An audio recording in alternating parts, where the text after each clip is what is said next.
ഹരി ഓം. എല്ലാവർക്കും നമസ്കാരം.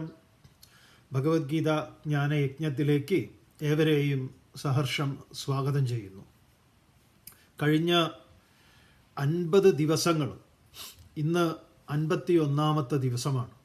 അപ്പോൾ 50 ദിവസങ്ങൾ നമ്മൾ പിന്നിട്ടു. വളരെ സന്തോഷമുണ്ട്. 108 ദിവസം നിങ്ങൾക്കറിയാം, ഭഗവത്ഗീത ജ്ഞാനയജ്ഞം തിരുവനന്തപുരത്തും അതുപോലെ തിരുവനന്തപുരം വൈലോപ്പള്ളി സംസ്കൃതി ഭവനിലും എറണാകുളം TDM ഹാളിലും നടന്ന് പിന്നീടത്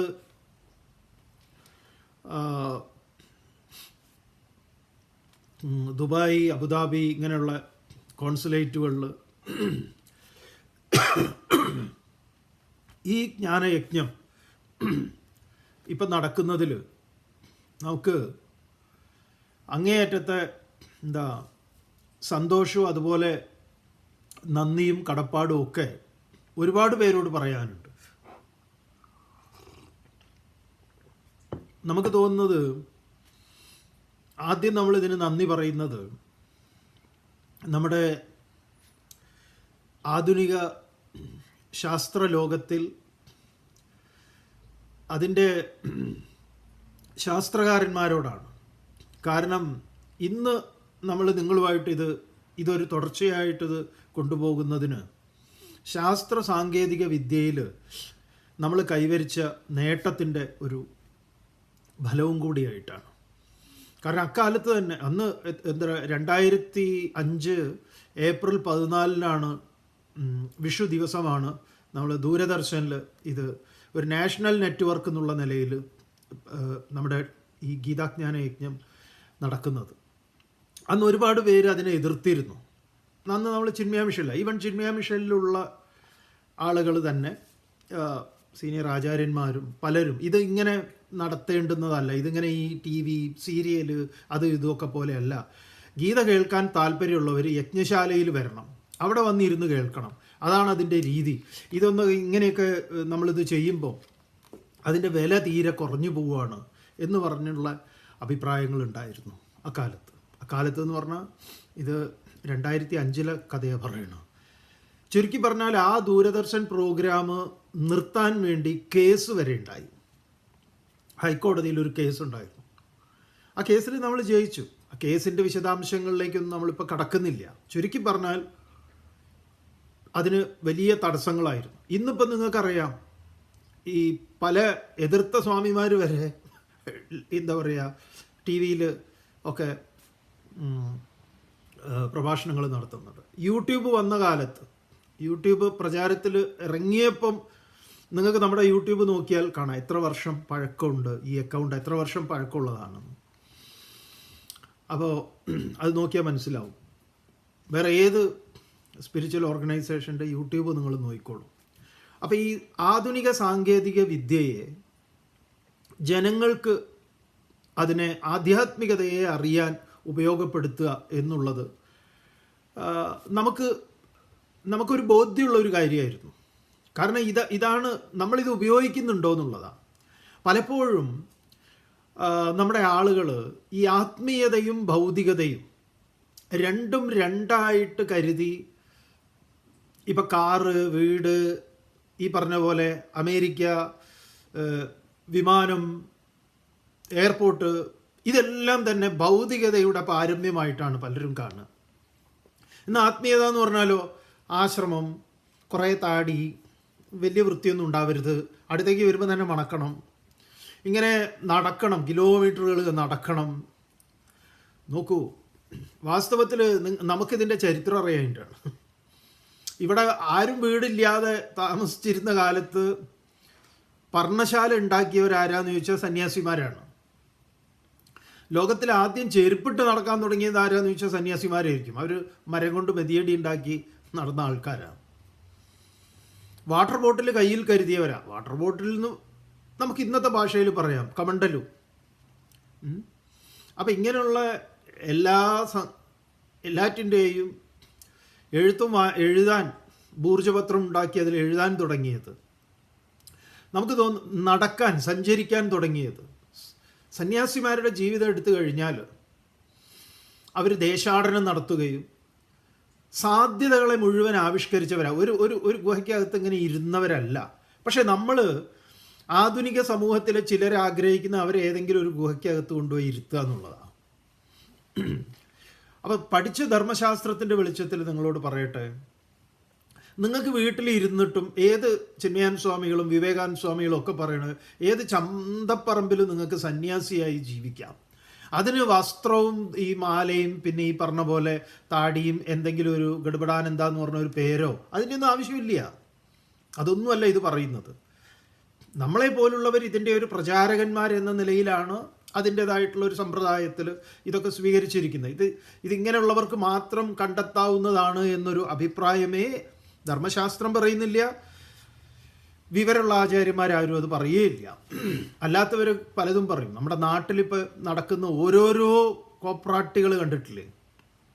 ഇവൻ സമാധി എന്ന് പറഞ്ഞാൽ പോലും എന്താണെന്നറിയാതെ കാണിച്ചു കൂട്ടുന്ന ഓരോ തോന്നിവാസങ്ങളും എല്ലാം ഈ അജ്ഞാനം കൊണ്ടുണ്ടാവുന്നതാണ്, അജ്ഞാനം കൊണ്ട് മാത്രം. അപ്പോൾ ഈ 51ാമത്തെ ദിവസം ഇന്ന് പിന്നെ പറയാനുള്ളത് ഇത് പ്രേക്ഷകരായിട്ടുള്ള നിങ്ങളോടാണ് നന്ദി പറയാനും. പിന്നെ ഇതിന് പ്രേരിപ്പിച്ച് സ്വാമിജി ഇത് ചെയ്യണം, ഇങ്ങനെ ഗീത പോരട്ടെ പഴയതുപോലെ ഒരു തുടർച്ചയായിട്ട് എന്ന് പ്രേരിപ്പിച്ചിട്ടുള്ള ഒരുപാട് പേരുണ്ട്. അപ്പോൾ ഇവിടെ കാനഡയിലുള്ള സുനിതയാണെങ്കിൽ അത് ഒരു വളരെ എന്താ പറയുക ഒരു ചാലക ശക്തിയായിരുന്നു. പിന്നെ നമ്മുടെ സ്കൂൾ ഓഫ് ഭഗവത്ഗീതയുടെ ട്രസ്റ്റീസ് ആയിട്ടുള്ളവർ ഒക്കെ ഈ ഓൺലൈനിൽ. അപ്പോൾ എന്താ ഇത് പറയാൻ കാരണം എന്ന് പറഞ്ഞു കഴിഞ്ഞാൽ 108 ദിവസം ഗീത സമ്പൂർണ്ണമായിട്ട് പറയുക എന്നുള്ളത് നമുക്കൊരു സ്ഥലത്ത് നമ്മൾ കമ്മിറ്റഡാണ്. ഒരു വെന്യൂവിൽ അവിടെ തിരുവനന്തപുരത്താണെങ്കിൽ തിരുവനന്തപുരം, എറണാകുളത്താണെങ്കിൽ എറണാകുളം, എവിടെയാണെങ്കിലും. പക്ഷെ സഞ്ചരിച്ചുകൊണ്ട് ഇത് മുടക്കമില്ലാതെ അഖണ്ഡമായി പറയാൻ സാധിക്കുക എന്ന് പറയുന്നത് പഴയ കാലത്ത് ഗുരുക്കന്മാർക്ക് അത് സാധിച്ചിരുന്നു. നാരദർക്കൊക്കെ എവിടെയാണെങ്കിലും ഇരുന്ന് ഉപദേശം കൊടുക്കാൻ നൽകുമായിരുന്നു. വിവേകാനന്ദ സ്വാമികൾ ഇവിടെ നമ്മളിപ്പോൾ നിങ്ങളോട് സംസാരിക്കുന്നത് ഇടയ്ക്കിടയ്ക്ക് പറയുന്നത് പോലെ ഷിക്കാഗോയിൽ നിന്നാണ്. ലോകത്തിൻ്റെ പല ഭാഗങ്ങളിലും ഇരുന്ന് കോവിഡ് ഉണ്ടോയെന്നൊരു സംശയമുണ്ട്. സംശയമല്ല, അപ്പോൾ പിന്നെ കോവിഡ് തന്നെ പഴയതുപോലെ നോക്കൂ. കോവിഡാണ്, നിങ്ങളോട് സംസാരിക്കാം. കാരണം ആരും പേടിക്കേണ്ടതില്ല. ഇത് ഇൻ്റർനെറ്റ് വഴി നിങ്ങളുടെ വീട്ടിലേക്കൊന്നും വരില്ല. പണ്ട കോവിഡിൻ്റെ സമയത്ത് നമുക്ക് പേടിയാണ്, ഇതെന്താ സ്ഥിതി എന്താവും എന്നൊക്കെ ഉള്ളത്. അപ്പോൾ അത് വന്നു, അത് പോവും. ഒരാഴ്ച കഴിഞ്ഞാൽ അത് പോയിക്കോളും. സ്മെല്ലുണ്ടാവില്ല, ടേസ്റ്റ് ഉണ്ടാവില്ല, അങ്ങനെയൊക്കെയുള്ള ചെറിയ പ്രശ്നങ്ങൾ. പിന്നെ ചെറിയ ചുമ, നല്ല ജീരകവെള്ളം കുടിക്കുന്നുണ്ട്. പിന്നെ പണ്ട് കുറേ ക്ഷമിക്കണം,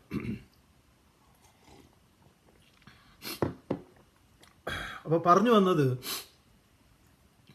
ഇപ്പം നമ്മളിവിടെ അപ്പം നമ്മുടെ യാത്രയിൽ എവിടെയാണോ എവിടെ ഇരുന്നും നമുക്ക് സംവദിക്കാവുന്ന ആധുനിക ശാസ്ത്ര സാങ്കേതിക വിദ്യയെ നമ്മൾ ഉപയോഗപ്പെടുത്തുന്നുണ്ടോ എന്നുള്ളതാണ്. നമ്മളെ സംബന്ധിച്ച് പേഴ്സണലായിട്ട് നമ്മളത് ഉപയോഗിക്കുന്നു. നിങ്ങളുടെ മുന്നിൽ, നിങ്ങളുടെ സ്വീകരണ മുറിയിൽ, നിങ്ങൾ എവിടെയാണോ, നിങ്ങൾ വാഹനത്തിൽ യാത്ര, എവിടെയും നിങ്ങൾക്ക് ഇരുന്ന് നിങ്ങൾക്ക് ശ്രദ്ധാവാൻ ലഭതേ ജ്ഞാനം എന്ന് ഭഗവാൻ പറഞ്ഞിട്ടുള്ളതുപോലെ നമ്മുടെ ശ്രദ്ധ ഉണ്ടോ, ആ ശ്രദ്ധയിൽ കേൾക്കാം, പിന്നീട് കേൾക്കാം. ഇപ്പം എന്തൊക്കെ സൗകര്യങ്ങളാണ്. ഇന്ന് കേൾക്കാൻ പറ്റിയിട്ടില്ലെങ്കിൽ അത് നാളെ കേൾക്കാം, അത് അവിടെ നിർത്തിവെക്കാം, ബാക്കി തുടർന്ന് കേൾക്കാം. അപ്പം ആ സാധ്യതയിലേക്ക്, ആ സാങ്കേതിക വിദ്യയിലേക്ക് നമ്മുടെ ശാസ്ത്രം വളരുന്നപ്പോൾ നമുക്ക് ആദ്യം പറയാനുള്ളത്, ഭൗതികതയായി എണ്ണുന്ന ഈ ശാസ്ത്രത്തോട് അങ്ങേയറ്റത്തെ നന്ദിയാണ് നമുക്കുള്ളത്. ഇതിൻ്റെ പിറകിൽ പ്രയത്നിച്ച, ഇതിൻ്റെ പിറകിൽ തപസ് ചെയ്ത, അതൊരു തപസ്സാണ്. ഓരോ വിദ്യ ആവിഷ്കരിച്ച് നൂതനമായി കണ്ടെത്തുക എന്നുള്ളത് അത് തപസ്സാണ്. ആ താപസന്മാരോട്, ശാസ്ത്രകാരന്മാരായിട്ടുള്ള താപസന്മാർക്കും നമ്മൾ ഈ തരുണത്തിൽ പ്രത്യേകം നന്ദി സമർപ്പിക്കണം. കാരണം എന്താന്ന് പറഞ്ഞാൽ നമ്മൾ ഇതാണ് ഉപയോഗിക്കുന്നത്. മറ്റേത് എന്താന്ന് പറഞ്ഞാൽ ഒക്കെ ബ്രാൻഡ് ചെയ്യുകയാണ്. ചിന്മയ മിഷനിൽ ഇരിക്കുമ്പോൾ നമുക്കറിയാം, നമ്മുടെ ഗീതാജ്ഞാന യജ്ഞം ടി വിയിൽ ദൂരദർശൻ വരുന്നതിനെ എതിർത്തവർ പറഞ്ഞ കാരണങ്ങൾ എന്താന്ന് പറഞ്ഞാൽ, ദൂരദർശനിൽ ഇങ്ങനത്തെ, ഈ ദൂരദർശനാണെങ്കിലും ഏത് ചാനലുകളിലാണെങ്കിലും ഈ തല്ലിപ്പൊളിത്തരങ്ങൾ മാത്രമേ ഉള്ളൂ. അപ്പോൾ അവർ കാണുന്നത് ഈ തല്ലിപ്പൊളിത്തരങ്ങളാണ്. ആ തല്ലിപ്പൊളിത്തരങ്ങൾ മാത്രമല്ലല്ലോ ചാനലിൽ ഉള്ളത്. എത്ര എത്ര ഗംഭീരമായിട്ടുള്ള ഇൻ്റർവ്യൂകൾ, ഡോക്യുമെൻ്ററികൾ, ദൂരദർശൻ പ്രത്യേകിച്ചും അങ്ങനെ ഈ കരഞ്ഞ് വിളിച്ച് ഇതാക്കുന്ന സീരിയലുകളൊന്നുമല്ല. അത് പൊതുവേ പറയുക അതാണ്. നമ്മൾ ദൂരദർശൻ തിരഞ്ഞെടുക്കാനുള്ളൊരു കാരണവും കൂടെ അതായിരുന്നു. ആളുകൾക്ക് അറിയില്ലായിരുന്നു ഇത് അങ്ങോട്ട് കാശ് കൊടുത്തിട്ടാണ്. ദൂരദർശൻ ഇങ്ങോട്ട് കാശൊന്നും തന്നിട്ടില്ല. ഓരോ എപ്പിസോഡിനും അങ്ങോട്ട് കാശ് കൊടുത്തിട്ടാണ് ഇത് ടെലികാസ്റ്റ് ചെയ്തിട്ടുള്ളത്. പലരും ധരിച്ചു വെച്ചിരിക്കുന്നത് ദൂരദർശൻ പെർ എപ്പിസോഡിന് ദൂരദർശന് കുറേ കാശ് കിട്ടിയിട്ടുണ്ട്. അങ്ങനെയല്ല, അങ്ങോട്ട് ഇതിനും ചിലവുണ്ടല്ലോ. നിങ്ങൾക്കറിയാലോ ഇൻ്റർനെറ്റിന് ചിലവുള്ള കാര്യങ്ങളൊക്കെ. എന്തായാലും നമ്മളിപ്പോൾ ഒരു വെന്യൂ ബുക്ക് ചെയ്യണമെങ്കിൽ മൈക്ക് സെറ്റ് ഇത്യാദികൾക്കൊക്കെ ചിലവുള്ളതുപോലെ ഇതിനും ചിലവുണ്ട്. പറഞ്ഞു വരുന്നത് ഇതിൻ്റെ ചിലവിനെ കുറിച്ചല്ല. ഇതിപ്പോൾ 51ാമത്തെ ദിവസമാണ് ഇന്ന്. ഇത് നമ്മളിങ്ങനെയാണ് ഭൗതികത ആത്മീയത എന്ന് പറഞ്ഞ് എണ്ണുമ്പോൾ അങ്ങനെ രണ്ടില്ല. രണ്ടുണ്ടാക്കുന്നത് നമ്മളാണ്. നിങ്ങളൊരു ആശ്രമമൊക്കെ കെട്ടി ആശ്രമത്തിന് പേരൊക്കെ ഇട്ട് നിങ്ങൾക്കതിനെ എങ്ങനെ അതിൽ ജീവിക്കാം? ഈ പറഞ്ഞതുപോലെ അതിന് നേരെ നിങ്ങളുടെ ബിൽഡിംഗ് എങ്ങനെ, നിങ്ങളുടെ വസ്ത്രം എങ്ങനെ, നിങ്ങളുടെ ഇത് എങ്ങനെയെന്നുള്ളതല്ല. അത് അതിമനോഹരമായിട്ട് ശങ്കര ഭഗവത്പാദർ പറഞ്ഞിട്ടുണ്ട്. നിങ്ങൾ എവിടെ കഴിയുന്നു എന്നുള്ളതും അല്ല വിഷയം. എന്താണ്? യോഗരഥോവ ഭോഗരഥോവ സംഗരഥോവ സംഗവിഹീന യസ്യ ബ്രഹ്മണി രമതേ ചിത്തം നന്ദതി നന്ദതി നന്ദത്യവ. ഇത് വളരെ വളരെ പ്രധാനപ്പെട്ടതാണ്. നിങ്ങളുടെ മനോബുദ്ധി വ്യാപരിക്കുന്നത് എവിടെയാണ്? നിങ്ങൾ ഹിമാലയത്തിലോ കൈലാസത്തിലോ അതോ ഏതെങ്കിലും 5 സ്റ്റാർ ഹോട്ടലിലോ എവിടെയോ ആവട്ടെ, നിങ്ങൾ എവിടെ എന്നുള്ളതല്ല, നിങ്ങളുടെ മനോബുദ്ധി എവിടെയാണ് എന്നുള്ളതാണ്. അതിനാണ് ഭാഗവതത്തിൽ വേശ്യാവൃത്തി ചെയ്യുന്ന സ്ത്രീയുടേതും ഭാഗവതം പറയുന്ന ഭാഗവതാചാര്യൻ്റെയും കഥ പറയുന്നത്. ഇവർ രണ്ടുപേരും പോയത് 2 സ്ഥലത്തേക്കാണ്. മറ്റവരുടെ ജോലി വളരെ മോശപ്പെട്ടതായിട്ട് സമൂഹം ചിത്രീകരിക്കുന്നുവെങ്കിലും അവരുടെ മനസ്സെപ്പോഴും ഭാഗവതത്തിലായിരുന്നു. ഭാഗവതകാരൻ്റെ മനസ്സെപ്പോഴും അപ്പുറത്ത് എന്താ നടക്കുന്നത് എന്നുള്ളതിലായിരുന്നു. അപ്പം യഥാദൃഷ്ടി തഥാ സൃഷ്ടി. നമ്മുടെ as the vision so the world Swamiji എപ്പോഴും ഉപയോഗിക്കുന്ന വാക്കാണ്. അപ്പം ആധ്യാത്മികമായിട്ടാണോ നമ്മളൊന്നിനെ സമീപിക്കുന്നത്? ഈ യൂട്യൂബിൽ ഇൻ്റർനെറ്റ് സോഷ്യൽ മീഡിയ എന്ന് പറയുന്നതിൽ നിങ്ങൾക്ക് എന്തൊക്കെയുണ്ട്? ആത്മീയമായ കാര്യങ്ങളില്ലേ ഇഷ്ടം മാതിരി. എന്നാൽ നമ്മളെ താഴത്തേക്ക് കൊണ്ടുപോകുന്ന ഒരു ഗുണം 10 പൈസയുടേതില്ലാത്ത യൂസ്ലെസ് ആയിട്ടുള്ള കാര്യങ്ങളില്ലേ? ഉണ്ട്. Choice is yours. നമ്മളാണ് അതിനെ തിരഞ്ഞെടുക്കുന്നത്. അപ്പം ഈ കഴിഞ്ഞ 50 ദിവസം 51ാമത്തെ ഇന്ന് നമ്മളെ കേൾക്കാൻ തിരഞ്ഞെടുത്ത എല്ലാവർക്കും ഒരിക്കൽ കൂടി നിങ്ങൾ അർപ്പിച്ച ശ്രദ്ധയ്ക്ക് മുൻപിൽ നന്ദി അർപ്പിക്കണു. നേരത്തെ പറഞ്ഞതുപോലെ നമുക്ക് എന്തുകൊണ്ടാണ് ഗൃഹസ്ഥ ആശ്രമം എന്ന് പറയുന്നത്? ഗൃഹത്തെ നമുക്ക് ആശ്രമമാക്കാം. ഈ ആശ്രമത്തെ നേരെ തിരിച്ചും പറയാം. കഴിഞ്ഞ എപ്പിസോഡിൽ എങ്ങനെയാണോ ദക്ഷൻ യജ്ഞത്തെ യുദ്ധമാക്കിയത്, എങ്ങനെയാണ് അർജുനൻ യുദ്ധത്തെ യജ്ഞമാക്കുന്നത്? ആ വിദ്യയാണ്. അതാണ് നമ്മൾ പഠിക്കുന്നത്. അപ്പോൾ ഭഗവാൻ അത് പറഞ്ഞാണ് നിർത്തിയത്. തുടർന്ന് എങ്ങനെയാണ് യജ്ഞശിഷ്ടം അനുഭവിക്കുന്നത്? 31ാമത്തെ ശ്ലോകം. യജ്ഞശിഷ്ടാമൃതഭുജോ യാന്തി ബ്രഹ്മസനാതനം നായം ലോകോസ്ത്യയജ്ഞസ്യ കുതോന്യകുരുസത്തമാ. ഹേ കുരുസത്തമാ, അല്ലയോ കൗരവന്മാരിലെ കുരുശ്രേഷ്ഠ അർജുന. അങ്ങനെയുണ്ട്. കുരുവംശത്തെയും ചേർത്തുകൊണ്ട് അർജുനനെ ഇവിടെ ഭഗവാൻ ഒരു പേര് പറയുക. കാരണം സർവവും യജ്ഞമാക്കുന്ന വിദ്യയാണ്. അപ്പോൾ പിന്നെ അതിൽ കുറഞ്ഞ ഏർപ്പാടൊന്നുമില്ല. അപ്പോൾ യജ്ഞശിഷ്ടാമൃതഭുജ യാന്തി ബ്രഹ്മസനാതനം. യജ്ഞത്തിൻ്റെ ശിഷ്ടമായ അമൃതം ഭുജിക്കുന്നവർ, നേരത്തെ പറഞ്ഞു, ഒറ്റ ശ്ലോകം നിങ്ങൾ ഇതിൻ്റെ യജ്ഞ സംസ്കാരത്തിൻ്റെ ഏറ്റവും കാതലായിട്ടുള്ള ഒറ്റ ശ്ലോകം, അത് നിങ്ങൾ മറന്നു പോകരുത്. 4-ാം അധ്യായത്തിലെ 24 എന്താണ്? എഴുതി കാണാതെ പഠിക്കണം. കാണാതെ പഠിക്കുന്നത് എന്തിനാന്ന് പറഞ്ഞാൽ അതായിരിക്കണം നമ്മുടെ കർമ്മങ്ങളിലെ, നമ്മൾ അതിലൂടെയാണ് ഈ സാധനത്തെ പുറത്തു വിടുന്നത്. അങ്ങനെ ആയിരിക്കണം. എന്താണത്? ബ്രഹ്മാർപ്പണം ബ്രഹ്മഹവി ബ്രഹ്മാഗ്നൗ ബ്രഹ്മണാഹുതം ബ്രഹ്മൈവ തേന ഗന്ധവ്യം ബ്രഹ്മകർമ്മ സമാധിന. നോക്കൂ, നമ്മുടെ ആചാര്യന്മാർ നമ്മുടെ ധർമ്മശാസ്ത്രത്തിൽ ധർമാർത്ഥ കാമ മോക്ഷങ്ങളെ, ചതുർവിധ പുരുഷാർത്ഥങ്ങളെ പറഞ്ഞിട്ടുണ്ട്. എല്ലാറ്റിൻ്റെയും അടിസ്ഥാനം എന്ന് പറയുന്നത് ധർമ്മം തന്നെയാണ്. ധർമാനുസൃതമായ കാമം, അതുപോലെ തന്നെ ധർമാനുസൃതമായ അർത്ഥം, അതിലൂടെ ധർമ്മത്തിലൂടെ മോക്ഷം.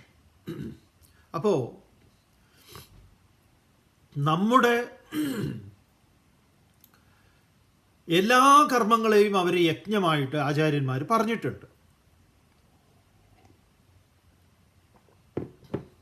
നമ്മുടെ സന്താനോത്പാദനം വരെ നമ്മുടെ സന്തതികൾ, ധർമ്മശാസ്ത്രം പറയുന്നു, യജ്ഞത്തിൽ നിന്നായിരിക്കണം, യജ്ഞസന്തതികളായിരിക്കണം എന്നാണ്. കാമസന്തതികളാകരുതേ എന്നും പറയുന്നു. എന്താ ഈ യജ്ഞസന്തതിയും കാമസന്തതിയും? യജ്ഞശിഷ്ടാമൃതഭുജ എന്ന് ഇവിടെ ശ്ലോകം വരിക. അപ്പം ഞാൻ എൻ്റെ സഹധർമ്മിണിയുമായി, ഞാൻ എൻ്റെ ഇണയുമായി ആ ഇണചേരൽ പ്രക്രിയയിൽ 2 തരത്തിലുള്ള ഇണചേരലുണ്ട്, 2 തരത്തിലുള്ള സംയോഗമുണ്ട്. ഒന്നെന്താണ്? സന്തതിക്കായിട്ടുള്ളതാ. അവിടെ എന്തിന് സ്ഥാനമില്ല? കാമത്തിന് സ്ഥാനമില്ല. അതുകൊണ്ടാണ് നമ്മൾ ഈ പലപ്പോഴും പലർക്കും ഇത് മര്യാദയ്ക്ക് മനസ്സിലാവാത്തത്. അവരെ സംബന്ധിച്ച് കുട്ടികൾ ഉണ്ടാവുക എന്ന് പറഞ്ഞാൽ ഒറ്റൊരു സംഗതിയേ ഉള്ളൂ. അതൊരു സെക്സാണ്, അതൊരു ലൈംഗിക തൃഷ്ണയാണ്. ആ ദാരിദ്ര്യവാസികൾക്ക് ഇത് മനസ്സിലാവില്ല. അതിൽ ദാരിദ്ര്യം പിടിച്ചവർക്ക്, ആ ദാരിദ്ര്യവാസി എന്നുള്ളത് ബോധപൂർവ്വം ഉപയോഗിച്ചൊരു വാക്കാണ്. അതിൻ്റെ ദാരിദ്ര്യമാണ് നമ്മുടെ നാട്ടിൽ ഇത്രയും ഈ ഓരോ ഏടാകൂടങ്ങൾ കാണുന്നത്. ഒരു സ്ത്രീയുടെ വസ്ത്രധാരണത്തിലൊക്കെ നമ്മൾ ഇത്ര വെമ്പൽ കൊള്ളുന്നത് ആ ദാരിദ്ര്യത്തിൽ നിന്നാണ്. അല്ലെങ്കിൽ അവൾ തുണി ഇല്ലാത്തവളാവട്ടെ, നിങ്ങളുടെ ഉള്ളിൽ ഒരു സംസ്കാരം ഉണ്ടെങ്കിൽ തുണി ഇല്ലാത്ത ഒരാൾ നിങ്ങളുടെ മുന്നിൽ വന്നാൽ എന്താ? കാരണം ധർമ്മശാസ്ത്രത്തിൽ അങ്ങനെ പറയുന്നുണ്ട്. ഇപ്പം ഭഗവത്പാദർ തന്നെ എന്താ പറയുന്നത്? നാരീ സ്തനഭര നാഭീദേശം ദൃഷ്ട്വാമാകാ മോഹാവേശം ഏതൻ മാംസവസാദി വികാരം മനസ്സി വിചിന്തയ വാരം വാരം. ഈ ഒരൊറ്റ ശ്ലോകം മര്യാദയ്ക്ക് പഠിച്ചു കഴിഞ്ഞാൽ കേരളത്തിൽ ഇപ്പോഴത്തെ പ്രശ്നം തീരുന്നാണ് നമുക്ക് തോന്നുന്നത്. എന്താ ഭഗവത്പാദർ പറയുന്നത്? നാരി, സ്ത്രീയുടെ സ്തനം, മുല, നാഭീദേശം, പൊക്കിൾ പ്രദേശം, ദൃഷ്ടുവ, കണ്ടിട്ട്, മോഹാവേശം, മോഹാവേശപ്പെടേണ്ടതില്ല. ഏതത്? ഇതെല്ലാം തന്നെ മാംസമാണ്. ത്വങ് മാംസ രുതിര സ്നായു മേധോ മജ്ജാസ്തി സങ്കുലം മൂത്രം പൂർണ്ണപുരീഷാഭ്യാം. മലവും മൂത്രവും ത്വക്കും രക്തവും ഞരമ്പും മജ്ജയും ഇതെല്ലാം കൂടി ചേർന്നിട്ടുള്ളതാ. അതുകൊണ്ട് ത്വം മനസ്സി വിചിന്തയ വാരം വാരം, ആഴ്ചയിൽ എന്നല്ല, എപ്പോഴും. എന്താണ് ഇതിങ്ങനെ പരിണമിച്ചതാണ്. ഇതിൽ നീ എന്തിനാ ഇത്ര ആവേശം കൊള്ളുന്നത്?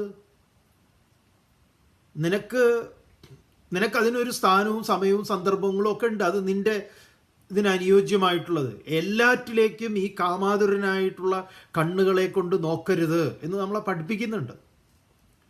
അതിനു പകരം ഓരോരുത്തർക്ക് ഡ്രസ് കോഡ് നിശ്ചയിക്കുക. ഇവരൊക്കെയാണെങ്കിൽ ആധ്യാത്മികതയുടെ എൻ്റെ അമ്മോ പറയാത്തേ നല്ല. അപ്പോൾ 2 സന്തതികളെക്കുറിച്ച് ധർമ്മശാസ്ത്രം ഓർമ്മിപ്പിക്കുന്നു, കാമസന്തതിയും യജ്ഞസന്തതി. അപ്പം കാമത്തിൽ നിന്ന്, സെക്സിൽ നിന്ന് കുട്ടികൾ ഉണ്ടായാലോ അവരെപ്പോഴും അവർ കാമത്തിൻ്റെ സന്തതികളായിരിക്കും. അവർക്ക് ആഗ്രഹങ്ങൾ ഒഴിഞ്ഞിട്ടുണ്ടാവില്ല. കാമസന്തതികളായിട്ടാണ് ദുര്യോധനാദികളെ പറയുന്നത്. അവർക്ക് ആഗ്രഹങ്ങളാണ്, അന്യൻ്റേത്, ഇങ്ങനെ അവരുടെ ആഗ്രഹങ്ങൾ ഒരിക്കലും തീരില്ല എന്ന് പറയും. മറ്റത് യജ്ഞസന്തതികൾ എന്ന് പറഞ്ഞാൽ ഒരു സങ്കല്പമുണ്ട്, എനിക്കൊരു കുട്ടി വേണം, അതാണാകട്ടെ പെണ്ണാകട്ടെ, ആ കുട്ടി ഇന്നത് ചെയ്യണം, ഇന്ന കാര്യങ്ങൾ. അതെന്താണ്? എൻ്റെ സ്വാർത്ഥതയല്ല, സമൂഹത്തിൻ്റെ ഉത്കർഷമാണ്, സമൂഹത്തിൻ്റെ നന്മയ്ക്കാണ്, മനുഷ്യരാശിയുടെ നന്മയ്ക്ക് ഉതകുന്ന ഒരു മകൻ. ഇതാണ് ശങ്കരാചാര്യരൊക്കെ ജനിക്കുന്നതിന് മുമ്പ് ശിവൻ സ്വപ്നത്തിൽ വന്ന് ചോദിക്കുമ്പോൾ പറഞ്ഞു എന്ന് പറയുന്നത്. അപ്പം ഈ രണ്ട് ഇപ്പോൾ പറയുന്നത് എന്താന്ന് പറഞ്ഞാൽ, യജ്ഞഭാവത്തോടു കൂടി ചെയ്യാൻ പറ്റാത്തതായ യാതൊരു കർമ്മങ്ങളും ഇല്ല. നമുക്ക് തോന്നുക ഇതൊക്കെയാണ്, എല്ലാം യജ്ഞം പറ്റുമോ? കാരണം എന്താ ഇത് പറയുന്നതെന്ന് പറഞ്ഞാൽ, ബെഡ്റൂമിൽ ദൈവത്തിൻ്റെ ഫോട്ടോ വെക്കാൻ പാടില്ല എന്ന് പറയുന്ന കുറേ പൊട്ടൻ ജ്യോത്സ്യന്മാരുണ്ട്. ഈ ജ്യോത്സ്യന്മാരുണ്ടാക്കി വയ്ക്കുന്ന ഏടാകൂടങ്ങൾ എത്രയാണെന്നറിയോ? എന്നിട്ട് ഇവർ എന്താ പറയുക, ഈ പലതും നമ്മളെ അടുത്ത് വന്ന് ഇങ്ങനെ കൗൺസിൽ ചെയ്യാറുണ്ട് പല ആളുകൾ. അപ്പം നമ്മൾ ഈ പേരും നാളും ഒന്നും പറയുന്നില്ല എന്നേ ഉള്ളൂ. സമാനമാണ് പലരുടെയും സ്വഭാവം. എന്നിട്ട് പറയൂ എത്ര ഇവർ തമ്മിൽ ശാരീരികമായി ബന്ധപ്പെടുമ്പോൾ ദൈവത്തിൻ്റെ ഫോട്ടോയിൽ ഇവർ തുണിയിടുന്നു, തലയണ കവറുണ്ടോ എന്തുണ്ടെങ്കിലുമൊക്കെ മറച്ചു വെക്കും. ഒന്ന് ആലോചിച്ച് നോക്കണേ.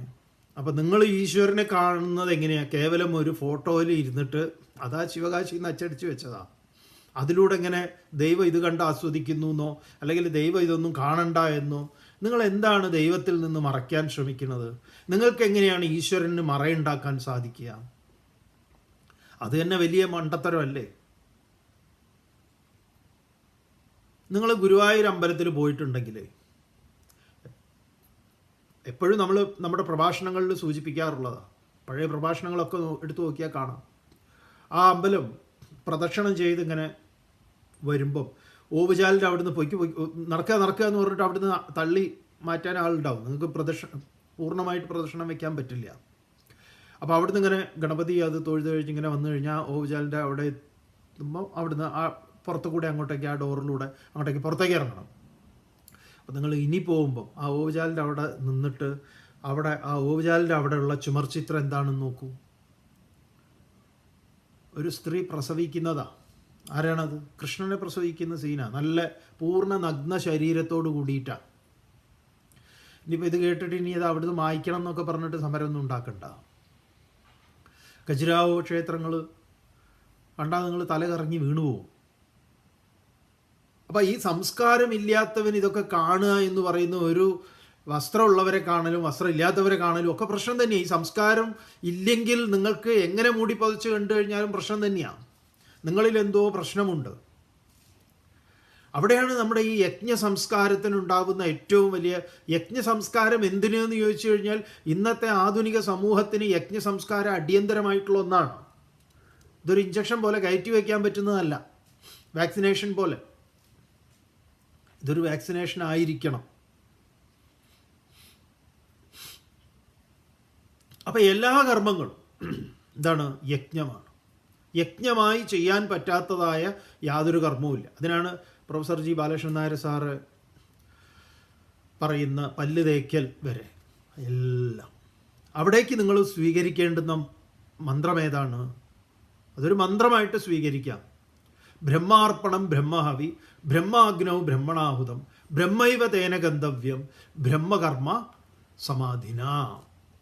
ഭഗവാൻ ഇവിടെ പറയുന്നു, യജ്ഞശിഷ്ടാമൃത ഭുജഃ യാന്തി ബ്രഹ്മ സനാതനം നായം ലോകോസ്ത്യയജ്ഞസ്യ കുതോന്യ കുരുസത്തമ. ഹേ കുരുസത്തമ, അല്ലയോ കുരുശ്രേഷ്ഠ, അതിലും നീ കേമനാണ് അവരുടെ കൂട്ടത്തിലും. യജ്ഞശിഷ്ടാമൃത ഭുജഃ, യജ്ഞത്തിൻ്റെ ശിഷ്ടമായി കിട്ടുന്നത് എന്താണ്? അത് അമൃതമാണ്. യജ്ഞമാണെങ്കിൽ മാത്രം. ആ അമൃതത്തെ ഭുജിക്കുന്നവൻ സനാതനം ബ്രഹ്മ. വീണ്ടും വിവാദ ശബ്ദമാണ് സനാതനം. ഓരോരുത്തരും അതിന് നിർവചനം നൽകിക്കൊണ്ടിരിക്കുക. കഴിഞ്ഞിട്ടില്ല. 4 അക്ഷരം പഠിക്കൂ, അപ്പോൾ മനസ്സിലാവും എന്താണ് സനാതനം എന്ന്.